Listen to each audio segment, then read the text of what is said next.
오늘은 한국 최초의 우주 블랙버스터는 카우보이 비밥 실사판과 같다라는 제목의 해외 리뷰와 해외 영화평가 사이트 IMDb에 올라온 승리호 영화를 본 해외 시청자의 리뷰 댓글을 살펴보겠습니다. 최초의 한국형 스페이스 오페라 장르 승리호가 지난 5일 베일을 벗었습니다. 너무 많은 기대를 했던 분들은 기대만큼 실망도 있을 수 있고, 기대를 하지 않았던 분들은 기대 이상의 재미를 느꼈을 것으로 생각합니다. 개인적으로 평하자면 우리가 SF 장르를 좋아하는 이유 중 가장 큰 점은 아마도 특수 효과를 보는 재미일 것입니다. 그러므로 특수 효과가 얼마나 잘 나왔느냐에 따라서 그 영화의 성공과 실패를 좌우합니다. 그런 면에서 한국의 우주 SF가 전혀 어색하지 않았다는 점에서는 최고의 점수를 주고 싶습니다. 그리고 각각의 캐릭터들이 모두 재미를 주고 있다는 점에도 높은 점수를 주고 싶습니다. 캐릭터 중 배우 유해진 씨가 연기한 업동이는 최고의 캐릭터로 자리 잡았고, 짧은 출연 시간이었지만 강렬한 인상을 남긴 기동대장 카밀라의 캐릭터도 각인되었습니다. 카밀라 역을 맡은 배우가 누구인지 찾아보니 많은 자료가 없어서 아쉬웠습니다. 이름은 영화 엔딩 자막에는 카름나, 멕시코 출신 배우 겸 모델로 지금까지 알려져 있습니다. 제 주관적인 견해는 여기에서 각설하고 해외 리뷰를 먼저 보시겠습니다. 이 영화의 캐릭터들 사이의 상호작용은 영화의 구원의 은총이며, 이 영화가 한국 SF 최초의 것으로 지목되는 것 외에 점차 목 주위의 전율을 일으키게 되어도 여전히 캐릭터 사이의 케미는 보는 즐거움이 대부분인 이유입니다. 등장인물과 시나리오가 익숙하지만 영화는 부적합한 승무원의 익살스러운 행동을 관찰할 때 여전히 최고입니다. 그들이 저 내기 포커 게임에서 터무니없는 주먹 싸움을 하던지 서로에게 변심을 하던지 간에 말입니다. 아이러니하게도 장선장은 높은 지위에도 불구하고 승리호에서는 행아웃 코미디로서 최고입니다. 그렇긴 해도 제작진이 모호하게 스케치한 캐릭터들의 동기는 때때로 영화의 실패가 될 위험이 있습니다. 그러나 이 영화는 그들을 알아가는 과정이 가장 큰 강점이기 때문입니다. 주인공 태연은 그 자체만으로도 재미있습니다. 또 한 가지 재미가 있습니다. 업동이라는 군용 로봇입니다. 인간 승무원들과 동화하려는 업동이의 욕구는 간접적인 대화와 재미있고 아늑하게 보이는 라운지웨어 외모를 통해 암시적으로 전달됩니다. 업동이의 캐릭터는 놀랍도록 부드럽고 성 정체성에 대한 탐구가 대부분 영화의 가장자리에 존재하지만, 대부분의 인간이 되고 싶어하는 AI 이야기의 잦은 웃음 포인트와 의사소통의 심오함은 유쾌함을 줍니다. 업동이의 이야기 외에는 영화 승리호에는 다른 하위 텍스트가 거의 없습니다. 이는 대부분의 의미와 클래스 전쟁 메시지를 전달합니다.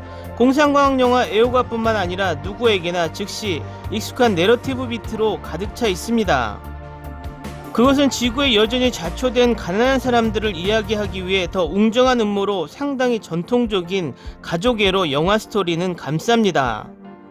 승리의 승무원들이 논쟁을 벌이는 가운데 겉보기에 자비로운 CEO 리차드 아미티지가 에코파시스트이자 잘못된 인간으로서의 진정한 본성을 빠르게 드러냅니다. 원래 역할은 아니지만 아미티지의 대표적 격렬함을 통해 상당한 이점을 얻습니다. 영화 하니발의 대사에서 가져온 "당신이 이것을 당신의 마음에 깊이 새기길 바랍니다와 같은 암묵적 대사는 더 강한 한 방을 추가합니다. 독창성이 폭발하는 사이에 승리호는 검증된 개념의 주제가 자주 등장합니다. 특히 억만장자 생존주의자들은 일부 영화 팬들에게 닐 브롬캠프 감독의 엘리시움을 상기시킬 수 있습니다. 그러나 유머 감각은 이것을 다른 종말 이후의 공상과학 영화와 구별합니다. 이 영화는 가끔 방귀농담이나 우스꽝스러움을 넘어서기에는 다른 영화보다 너무 치열하지 않습니다.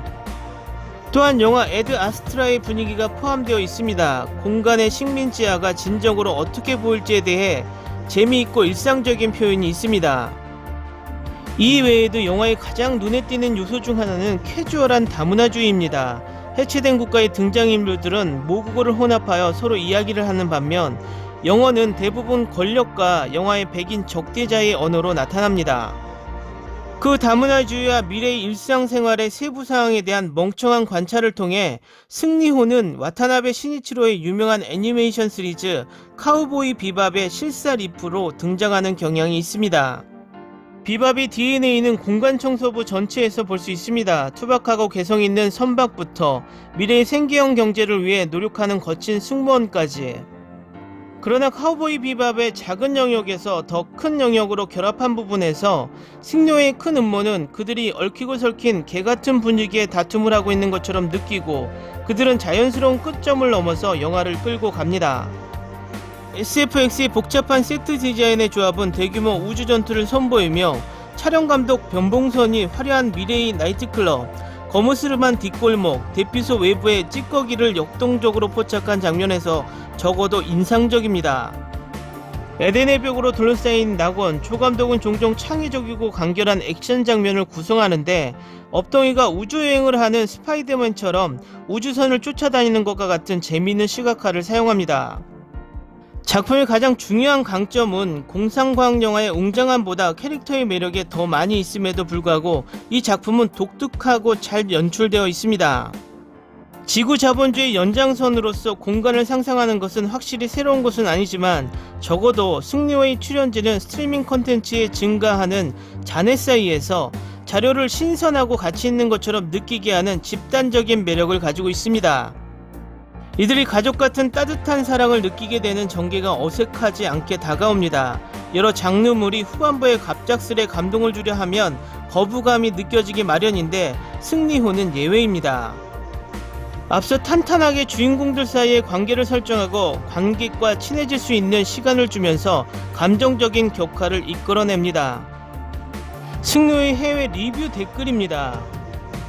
솔직히 말해서 부정적인 평가는 못 듣겠어요. 예고편을 보는 것만으로도 당신은 무엇에 관한 것인지 어느 정도 깨닫는다는 것입니다. 오락적인 면에서는 이 영화가 귀엽고 보는 재미가 있고 실제로 전해주는 것은, 그래서 사람들은 항상 오를 오라고 말하며 신음합니다. 오는 다른 것이고 오는 그냥 그것을 즐기는 것입니다. 실망시키지 않는 한국에서 나온 또 다른 좋은 영화. 저는 2차 세계대전의 일본 공상과학 영화들이 미국에 넘쳐나는 시대에 자랐습니다. 그래서 저는 외국 영화가 어떻게 사람들을 잠시 후에 꺼지게 할 수 있는지 이해할 수 있습니다.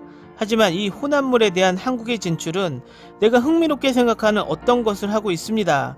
그것은 생산가치와 프레젠테이션으로 당신의 관심을 끌었습니다. 네, 지금까지 제작되었던 모든 미국 영화에 나오는 오래된 낡은 테마를 사용하지만 감독님이 계속 초점을 바꾸니까 그게 방해가 되지 않았습니다. 여러 나라의 배우들을 동원한 다문화 영화인데 볼만합니다. CGI도 아주 잘 만들어져서 스팀펑크시 세트와 섞어서, 다시 말해서 승리호는 통상적인 면에서 상쾌하게 출발한다는 것입니다. 승리호는 특히 예산이 약 2천만 달러에 비하면 CGI가 매우 우수합니다. 많은 분들이 출연진이나 조연 배우들하고는 비교가 안 된다고 하시는데, 다른 언어로 보는 것 이상인데 그걸 어떻게 가늠할 수 있겠습니까? 넷플릭스 공상과학 영화에 대한 기대를 충족시켰어요. 만약 여러분이 유랑지구를 즐겼다면 여러분은 아마 이것을 더 즐길 것입니다. 한국은 할리우드가 할 수 없는 일을 할 수 있는 것으로 보인다. 너무 상쾌한 원작 영화, 멋진 스토리와 캐릭터들, 2년 동안 본 최고의 영화. 이 영화의 규모와 그들이 시작한 일을 생각하면 저는 이것이 성공적이었다고 말하고 싶습니다. 코로나 때문에 그것은 꺼져 있었고 완벽하지 않았으며 자주 놓쳤습니다. 그러나 전반적으로 매우 재미있고 인상적이며 한국이 추가해야 할 완전히 새로운 영화 카테고리에 대한 전망이 밝아졌습니다. 그리고 그들은 지금 많은 것을 가지고 있습니다. 구원한다면 내가 어떤 의미에서는 더 현실적이라고 생각하는 일반적인 영어뿐만 아니라 다양한 나라의 언어들이 여기에 표현되어 있는 것을 보는 것이 좋습니다. 또 그렇게 많은 다양한 언어를 통합하는 것은 매우 어렵고 항상 잘 되지는 않습니다. 하지만 저는 항상 이러한 미래지향적인 우주 이야기들이 미국과 영국 같은 특정 국가들에서만 나올 수 있다고, 너무 많은 사람들이 그런 생각을 가지고 있다고 생각합니다. 스타워즈는 인간이 아니라 멀리 떨어져 있는 외계인이어야 하고, 그들은 여전히 대부분 기본적으로 영어를 하는 백인들입니다. 아무도 이게 이상하다고 생각하지 않습니다. 어쨌든 한국과 다른 나라로부터 더 많은 공상과학 영화가 나오기를 기대합니다. 놀랍게도 처음에는 별로 관심이 없었고 40분이 지나자 영화가 정말 시작되었고 우리는 많은 좋은 것들을 얻을 수 있었다. 악역들은 정말 진부했지만 다른 건 다 멋져요. 정말 놀랍고 재미있는 AI 업동이 많은 8점을 받을 자격이 있다. 나는 이것이 한국 블랙버스터 중 처음으로 멋지다고 생각한다. 승리호는 2천만 달러의 예산을 고려할 때 정말 인상적인 영화입니다. CGI와 세트도 훌륭하고 고품질의 영화를 저렴한 가격에 만들 수 있다는 것을 증명해줍니다. 그 외에도 승리호는 꽤 평균적입니다. 그 이야기는 사실 새로운 것을 제공하지 않으며 꽤 진부합니다. 그 연기는 승리호의 최악의 부분이었습니다. 주연 배우들은 충분히 연기했지만 조연 출연진은 밑바닥 연기를 펼쳤습니다. 마지막으로 승리호는 너무 길어서 15분에서 30분 정도 줄일 수 있었다면 페이스를 크게 향상시켰을 것입니다. 전체적으로 승리호는 평균보다 약간 높은 영화입니다. 이 영화를 지탱하고 있는 유일한 것은 인상적인 비주얼입니다. 공상과학이나 우주전쟁에 관심이 있으시다면 이 영화를 추천하고 싶지만 드라마를 보러 오시는 분들은 이 영화에 합격점을 줄지 의문입니다. 그들은 엔드게임이라고 불렀다. 그들은 그것을 10점 만점에 10점을 주었다. 그리고 그 사람들은 이 영화를 나쁘다고 불렀고 10점 만점에 4에서 5점을 주었다. 나는 CGI만 적어도 10점 만점에 7점을 받을 자격이 있다고 생각한다.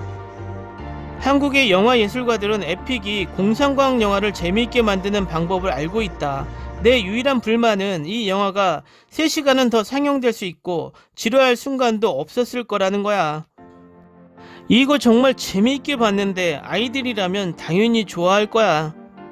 리뷰 반응까지 잘 보셨나요? 보통 SF 영화에서 환경 문제는 일부의 소재로 쓰이기 마련이지만 승리호는 환경오염이 영화의 주제이자 전개의 핵심이 됩니다. 이에 대한 경각심을 강하게 보여줍니다. 이처럼 승리호는 글로벌한 흐름을 따르면서 한국 작품이란 정체성을 잃지 않는 미덕을 선보입니다. 승리호에 부착된 태극기는 지구를 구하는 커다란 임무를 대한민국이 책임지게 되었다는 점을 보여줍니다. 과한 애국심의 표현처럼 느껴질 수 있지만 다양성의 가치와 가장 낮은 곳에 있는 이들을 주인공으로 내세우며 오히려 이를 우회하려 했다고 볼 수 있습니다. 우주를 배경으로 한 SF 영화를 좋아하는 이들에게 승리호는 별미와 같은 작품입니다. 할리우드 영화의 느낌을 국내 상업 영화를 통해 오묘한 맛을 냅니다. 코믹과 액션을 통해 흥미롭게 이야기를 전개해 나가면서 감동 코드를 적절하게 가미하고 세계관에 있어 고유한 정체성을 시도하지 않는 점은 아쉬움으로 남지만 한국 영화가 우주에 찍은 첫 번째 발자국으로는 손색이 없습니다. 한국의 영화 드라마들이 과거 할리우드에서만 하던 장르에 계속 도전하고 있습니다. 영화 괴물, 드라마 킹덤, 스위트홈, 다시 영화 승리호까지. 하지만 이 도전은 아직까지는 성공적이었고 우리뿐만 아니라 해외에서도 찬사를 받고 있습니다. 앞으로도 많은 좋은 K-무비, K-드라마가 나와서 세계의 찬사를 받는 일이 많아졌으면 합니다. 오늘은 여기까지 하겠습니다. 오늘도 강화된 사회적 거리두기 꼭 실천합시다. 여러분의 구독과 좋아요는 저에게 큰 힘이 됩니다. 항상 시청해 주셔서 고맙습니다.